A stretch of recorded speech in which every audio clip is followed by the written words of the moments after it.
Bonjour, chers téléspectateurs, ravi de vous retrouver dans cette nouvelle édition, dans votre émission semi-hebdomadaire autour du monde, édition Afrique. Comme vous savez, pendant cette édition, on essaye de vous présenter presque les grands efforts qui sont déployés par l'Égypte et sur la scène africaine dans plusieurs domaines, partant du domaine de la politique, passant par le domaine économique jusqu'au domaine du tourisme ou même de la culture, des échanges culturels entre l'Égypte et les autres pays africains. Justement, pour commencer cette nouvelle édition, nous devons vous rappeler que dans dans la deuxième partie de cette édition, nous allons vous proposer un sujet très important. Il s'agit de cette rencontre entre les différents présidents de Cour suprême et du Conseil suprême constitutionnel des pays africains. Bien sûr, ça veut dire la terre égyptienne. Et ce rassemblement a lancé plusieurs messages au monde entier, notamment au peuple africain, spécialement en ce qui concerne le processus de développement et les droits constitutionnels des citoyens africains dans ce processus de développement. Donc, quels sont ces messages? Quels sont les points qui ont été soulevés pendant les réunions ou les différentes réunions entre les différents pays, différents leaders ou plutôt différents présidents des cours africaines? C'est ce qu'on va savoir dans le prochain reportage. Les participants à la plateforme d'ouverture de la 6e réunion de haut niveau des présidents des cours constitutionnelles, des conseils constitutionnels et des cours suprêmes africains ont souligné la volonté de l'Égypte de consolider la coopération et de renforcer les domaines de coordination avec tous les pays africains pour relancer le processus de développement et faire face aux défis internationaux auxquels le monde est confronté. Dans leur allocution, les participants ont évoqué l'importance de la coopération au niveau judiciaire et constitutionnel entre les pays africains afin de traiter les questions et faire face aux défis qui représentent des questions d'intérêt commun, dont le développement, la lutte contre le terrorisme, la protection des richesses et la bonne exploitation des ressources naturelles communes entre les pays africains. Le continent africain est riche en ressources naturelles partagées par de nombreux pays. C'est ce qu'a affirmé le Premier ministre Dr Moustapha Madbouli, ajoutant que ces ressources appartiennent aux peuples africains et doivent être bien exploitées pour les générations futures. Préserver nos ressources africaines n'est pas une option, mais une nécessité qui exige la coopération commune pour atteindre cet objectif, a-t-il ajouté, signalant que l'Égypte met tous ses potentiels à la disposition des pays africains afin de promouvoir le continent dans les divers domaines.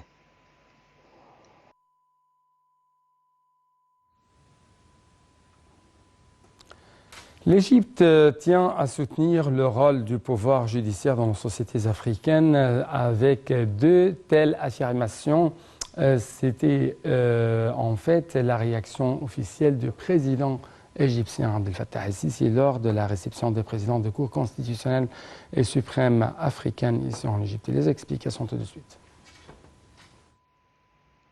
Le président Abdel Fattah el-Sisi a reçu les présidents des cours constitutionnelles et suprêmes africaines participant à la 6e conférence organisée par la Cour constitutionnelle égyptienne. Ont assisté à la rencontre le président de la Haute Cour constitutionnelle, Boules Fahmi, et les vice-présidents de la Cour, Mohamed Naggar, Fatma Razzez et Tariq Shibli. L'Égypte tient à soutenir le rôle du pouvoir judiciaire dans les sociétés africaines. C'est ce qu'a affirmé le président Abdel Fattah el-Sisi lors de la réception des présidents des cours constitutionnelles et suprêmes africaines. M. el-Sisi a souligné l'importance de la sensibilisation du peuple pour renforcer le rôle de la loi et des institutions judiciaires afin de permettre au pays de relever efficacement les défis qui menacent leur entité, dont les plus dangereux sont l'idéologie extrémiste et la discrimination entre les citoyens sur des bases religieuses, radicales ou confessionnelles. M. Abdel Fattah el-Sisi a affirmé l'attachement de l'Égypte à soutenir le rôle du pouvoir judiciaire dans les sociétés africaines, dans le cadre de la souveraineté, de la légitimité constitutionnelle et d'une manière qui réalise un équilibre entre les droits et les libertés des citoyens. C'est ce qu'a déclaré le porte-parole de la présidence, l'ambassadeur Bassem Rodi.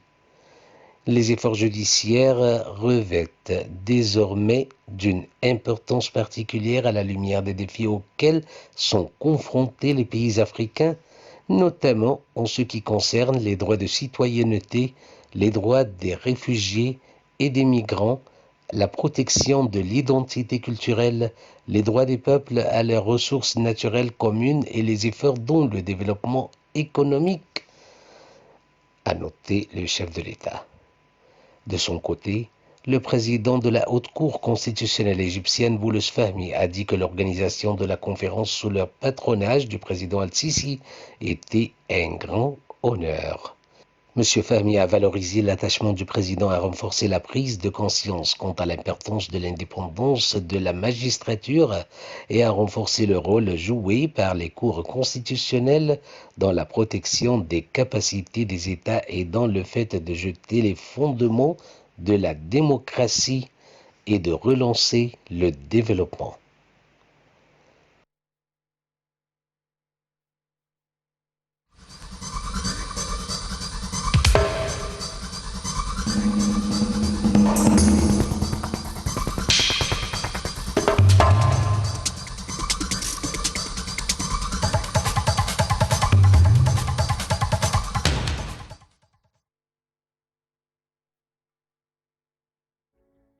التقى السيد الرئيس عبد الفتاح السيسي مع ممثلي رابطة رجال الأعمال القطريين، وذلك في مقر إقامة سيادته بالدوحة، بمشاركة سمو الشيخ محمد بن حمد بن قاسم آل ثاني وزير التجارة والصناعة القطري، وسمو الشيخ فيصل بن قاسم آل ثاني رئيس مجلس إدارة الرابطة، وبحضور السيد سامح شكري وزير الخارجية، واللواء عباس كامل رئيس المخابرات العامة، والدكتورة هالة السعيد وزيرة التخطيط والتنمية الاقتصادية، والمهندس طارق الملا وزير البترول والثروة المعدنية.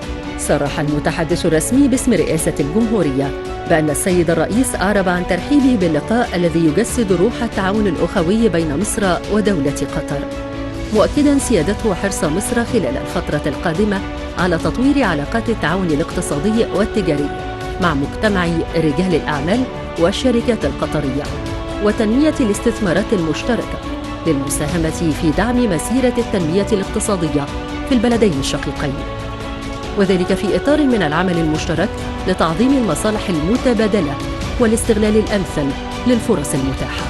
من جانبهم أعرب رجال الأعمال القطريون عن تشرفهم بلقاء السيد الرئيس وسعادتهم بتنظيم هذا اللقاء الذي يمثل فرصة كبيرة لتعزيز أواصر الأخوة والتعاون المشترك، مؤكدين تطلعهم لبحث إمكانات تعظيم التعاون بين البلدين الشقيقين، خاصة مع توفر العديد من المجالات والفرص الاستثمارية الواعدة في مصر، لا سيما في قطاعات الطاقة المتجددة والسياحة والإنشاءات والتطوير العقاري والزراعة والصناعة والرعاية الصحية.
En fait, il y a quelques instants, nous avons montré des images concernant la réception officielle du président égyptien Abdel Fattah el-Sisi au Qatar par l'émir du Qatar.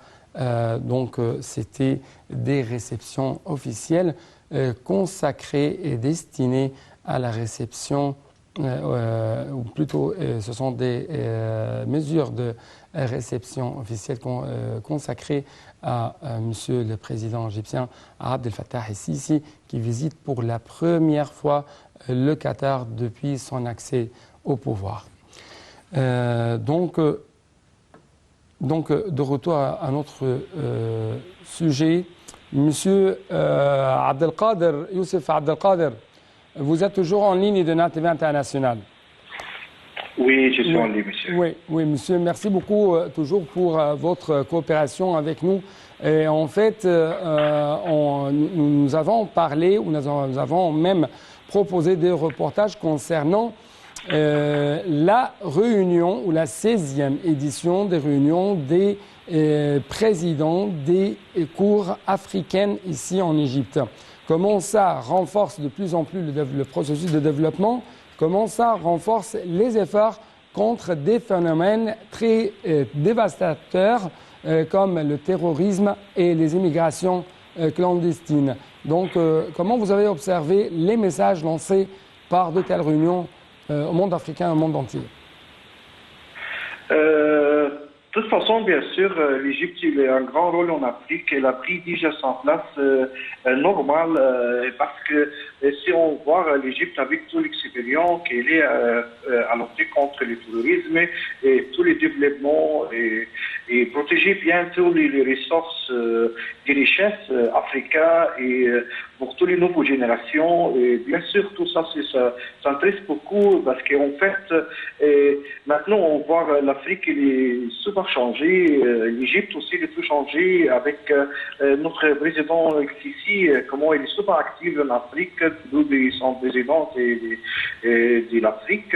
Et alors, ça, c'est vraiment qu'il continue toujours et s'intéresser en Afrique, comment protéger tout pour les nouvelles générations. Alors, si on voit comment l'Égypte travaille avec tous les pays africains, il y a dans tous les domaines en fait. Si on parle du développement, on parle des justices, des judiciaires, il y a bien sûr, il y a beaucoup de défis internationaux maintenant avec les changements climatiques, avec tout qu'est-ce qu'on doit faire pour l'Afrique, les nouveaux Afrique. Moi, je vois tous les quantités africaines qui changent souvent. Ouais. Il y a un grand changement et l'Égypte est en train de faire son rôle en Afrique. Ouais. Ça, c'est vraiment super bien. Monsieur Youssef Abdelkader, merci beaucoup pour de tels éclaircissements de votre part. Actuellement, chers téléspectateurs, on va prendre une toute petite pause.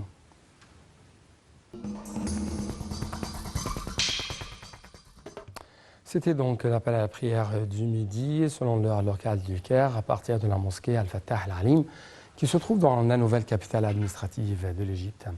De retour aux efforts inlassables déployés par l'Égypte afin de relancer de plus en plus les relations intra-africaines au niveau économique et au niveau des échanges commerciaux, on trouve que les efforts égyptiens essaient toujours de donner une sorte d'élan impulsif pour si je peux dire, faire une sorte d'échanges commerciaux, notamment en ce qui concerne les denrées essentielles ou les denrées alimentaires de base. Comment? C'est ce qu'on va savoir dans ce dernier reportage qu'on a aujourd'hui. C'est pourquoi permettez-moi de vous remercier infiniment de clôturer cette édition par ce reportage. Au revoir, à la prochaine. Le ministre des Finances, Dr Mohamed Maïd, s'est entretenu avec Mme Vera Sangwe, co-présidente du groupe d'experts de haut niveau sur le financement climatique de la mise en place des mécanismes d'échange de produits de base entre les pays africains, avec en tête le blé et les engrais, ce qui contribue à alléger les charges résultant de la crise économique mondiale actuelle. Les deux responsables ont échangé les vues sur les mécanismes permettant d'atteindre la sécurité alimentaire au niveau continental, et ce dans le cadre des démarches sérieuses entreprises pour réaliser l'intégration de la complémentarité économique en vue de parvenir à une utilisation optimale des ressources disponibles, en particulier à la lumière de la grave perturbation dans les chaînes d'approvisionnement mondiales.